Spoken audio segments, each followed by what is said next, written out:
G'day there. At last count there were 6 MPs in self-isolation in this country, 2 electorate, 4 list. Now you may remember before the virus started and life was different, I did a piece on how many MPs in our parliament I had literally never heard of. Turned out to be about 20%, 22 of them, 22, never heard of them, literally. And what made it surprising is no one follows the game more than me. I mean, I watch Question Time, for goodness sake, that's how sad I am. I follow select committees, the progress of legislation, politics is my fascination, and yet in that parliament were 22 people who had never managed to say or do anything to come to my attention. 2 of the isolated are on that list.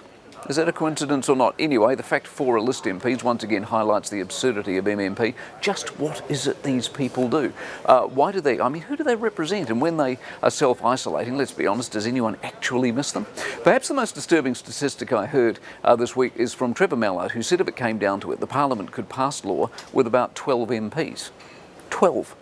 And you know what the next question is, obviously, why do we need the other 108? Obviously, there are electorates, people do need some sort of personal representation. Although, having said that, hand on heart, how many people do you know who have gone to see an MP, and even those who have, how often, what for, and what, if anything, actually got done? You can add the committees and so on, I guess, but given we start with a base of 12 to actually make law, surely we can rapidly conclude that 120 plus and all the apparatus that goes with it is excessive. In a world of so-called efficiency, not to mention fiscal leniency, there would appear to be a lot of people surplus to requirements. One test, not the only one, but one test of your value to a group or a business or an institution or an economy is if you vanished, what wouldn't happen?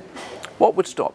What would people miss? And if the answer is nothing or not much, or it would take a while to even notice, surely we could argue your role is not exactly vital, perhaps not even that viable.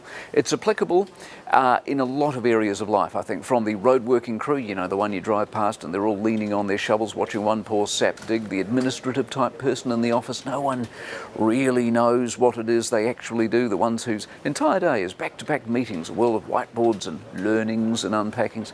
A lot of it, sadly, is tax or ratepayer funded, nothing bloats like the public sector. And if Trevor is right, and all you need is 12, that's a lot of room for self-isolation and no one really noticing the difference.